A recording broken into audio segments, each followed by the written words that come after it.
Aujourd'hui, nous sommes Aigle Bleu Planétaire, le 10e jour de l'onde enchantée de l'enlaceur des mondes. Cette onde enchantée du lâcher-prise, cette onde enchantée du s'alléger, laisser partir. Et le 10e jour, c'est le jour de la manifestation. Donc il y a quelque chose qui se manifeste. C'est en relation, comme c'est un glyphe bleu, c'est en relation avec le glyphe bleu du défi. C'était le guide du défi, l'aigle, et aujourd'hui c'est donc l'archétype fort du jour. Et nous sommes guidés par la nuit bleue. La nuit bleue, c'est le pouvoir des rêves, le pouvoir de l'abondance. Et l'aigle bleu, les 3 mots-clés, c'est créer, le mental, et c'est le pouvoir de la vision. Donc ça nous dit quoi en 10e position aujourd'hui?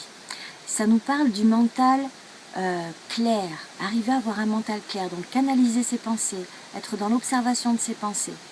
Et on m'a raconté, aujourd'hui, en ce moment je fais des repas pour un stage merveilleux, et Catherine Darbord qui anime ce stage me racontait tout à l'heure dans la cuisine, elle me parlait de la cohérence cardiaque, et en l'écoutant, je me suis dit, ça, une vidéo. Aujourd'hui, c'est l'illustration du jour, il y a besoin d'une vidéo par rapport à ce qu'elle me raconte. Parce qu'aujourd'hui, nous sommes l'aigle, donc la clarté du mental. Pour pouvoir libérer, il y a besoin de clarifier ce mental.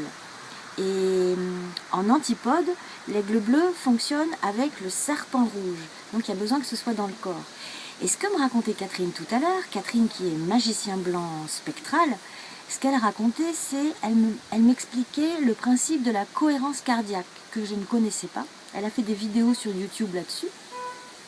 Et la cohérence cardiaque, en fait, c'est arriver à trouver cette cohérence entre les battements du cœur et, alors je ne sais pas quoi, les fréquences du cerveau, quelque chose comme ça, ou les ondes de l'un, les ondes de l'autre.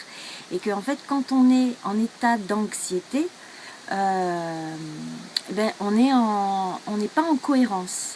Et pour que tout le système physiologique fonctionne bien, donc là on est vraiment dans le serpent, on a besoin de faire cet accordage.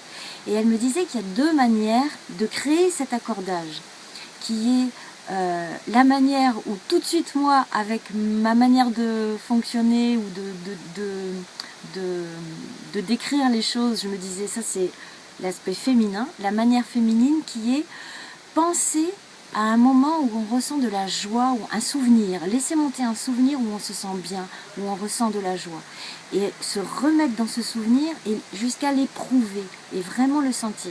Et en fait, elle a fait des expériences avec des capteurs, elle m'a dit du battement du cœur ou des choses comme ça. Et en fait, dès qu'elle est dans un souvenir de joie et qu'elle éprouve, hop, la cohérence se met. Il y a quelque chose qui s'aligne. Et sinon, elle disait, il y a une autre méthode. Et quand je l'écoutais, je me suis dit, ça serait la même, mais en méthode masculine, qui est une respiration très précise, inspirer 5 secondes, expirer 5 secondes, et faire ça quelques minutes, comme ça, et petit à petit, ça remet en cohérence. Donc voilà, ça nous dit ça aujourd'hui. Et guidé par la nuit bleue, ça dit pouvoir créer cet accordage, c'est-à-dire ce mariage harmonieux entre le serpent rouge, le corps, la physiologie, et l'aigle bleu, le mental. Pouvoir clarifier tout ça, mettre en cohérence et continuer à rêver. Rêvons, quels sont nos rêves les plus grands? Déployons l'imagination. Parce que quand le bavard dans la tête qui peut être en mode préoccupation, en fait, dès l'instant qu'on réfléchit, qu'on est préoccupé, qu'on cherche des solutions et qu'on compare et qu'on analyse, etc., on n'est pas dans cette cohérence-là. Et donc l'idée, c'est retrouver cette cohérence-là pour créer cet espace où là, on rêve. Et donc on continue à clarifier, on continue à accorder et on continue à s'alléger dans cette onde enchantée. Allégeons-nous et rêvons.